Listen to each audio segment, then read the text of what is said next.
मुखिया girls inter college के इस प्रांगण में आज हम लोग स्वामी विवेकानंद जी का जयंती के अवसर पे युवाओं का घेरा, जो राष्ट्रीय अध्यक्ष जी का निर्देश था कि युवा घेरा कार्यक्रम किया जाए, उसके तहत हम लोगों ने छात्रों के साथ हम लोग ये कार्यक्रम कर रहे हैं। इस कार्यक्रम में आदरणीय विधायक जी भी मौजूद हैं और आज हम लोग ये युवाओं को बताने के लिए निकले हैं कि स्वामी विवेकानंद जी एक ऐसी शख्सियत रहे हैं कि जब वो शिकागो में एक बार संबोधन करके अपने घर पे लौटे और लौटने के बाद जब वो खाना बना रहे थे तो रोटी बनाने के बाद कुछ बच्चों ने उन्हें घेर लिया और बच्चों को जब उन्होंने देखा तो अपना सारा भोजन उन्होंने बच्चों को दे दिया। उसी दरमियान एक महिला ने पूछा कि आपने अपना पूरा भोजन बच्चों को दे दिया, आप क्या करेंगे? तो उन्होंने कहा था कि हम सन्यासी हैं, हम संत हैं, हम भूख को सहन कर सकते हैं, लेकिन ये जो बच्चे हैं ये भूख को सहन नहीं कर सकते हैं। तो आज हम लोग वही युवाओं को बताने आए हैं कि समाजवादी पार्टी की सरकार ने 55 लाख महिलाओं को समाजवादी पेंशन देने का काम किया था और एक संत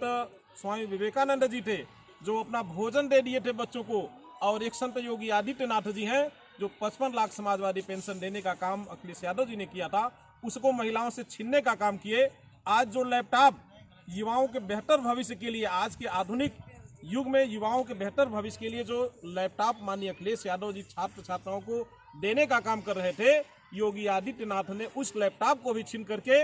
युवाओं के भविष्य को खराब करने का काम कर रहे हैं। क्योंकि आज इस लॉकडाउन के समय में आप देख रहे हैं जब ऑनलाइन पढ़ाई चल रही है तो इस समय जिन परिवारों के पास लैपटॉप नहीं है उनके वहाँ पढ़ने में बहुत दिक्कतें आ रही हैं। छोटे मोबाइल से जो बच्चे ऑनलाइन पढ़ रहे हैं उनके आंखों में तमाम समस्याएं पैदा हो रही हैं। तो भारतीय जनता पार्टी की सरकार के पास नौजवानों और छात्रों के लिए कोई योजना नहीं है। समाजवादी पार्टी की सरकार ने नौजवानों को रोजगार देने का काम किया था। जब 2012 की सरकार बनी तो माननीय अखिलेश यादव जी ने बड़े पैमाने पर नौजवानों को रोजगार दिया था और जिनको रोजगार हम समाजवादी लोग नहीं दे पाए थे उन्हें बेरोजगारी भत्ता देने का काम किया था। लेकिन भारतीय जनता पार्टी की सरकार जब से देश और प्रदेश में है तब से आप देख रहे हैं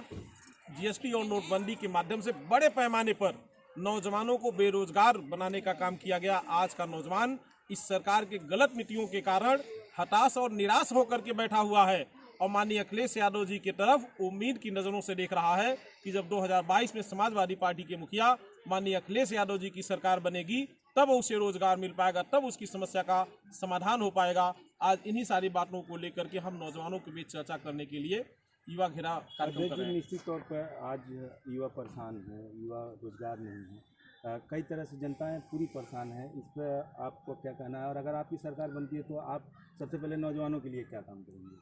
समाजवादी पार्टी के मुखिया माननीय अखिलेश यादव जी ने कहा था कि उस समय तो जब सरकार थी तब हम लोग टॉपरों को लैपटॉप और टैबलेट देने का काम कर रहे थे, लेकिन आने वाले दिनों में जब 2022 में समाजवादी पार्टी की सरकार बनेगी तो सभी छात्रों को लैपटॉप देने का काम समाजवादी सरकार करेगी। हो गया, ले लीजिए।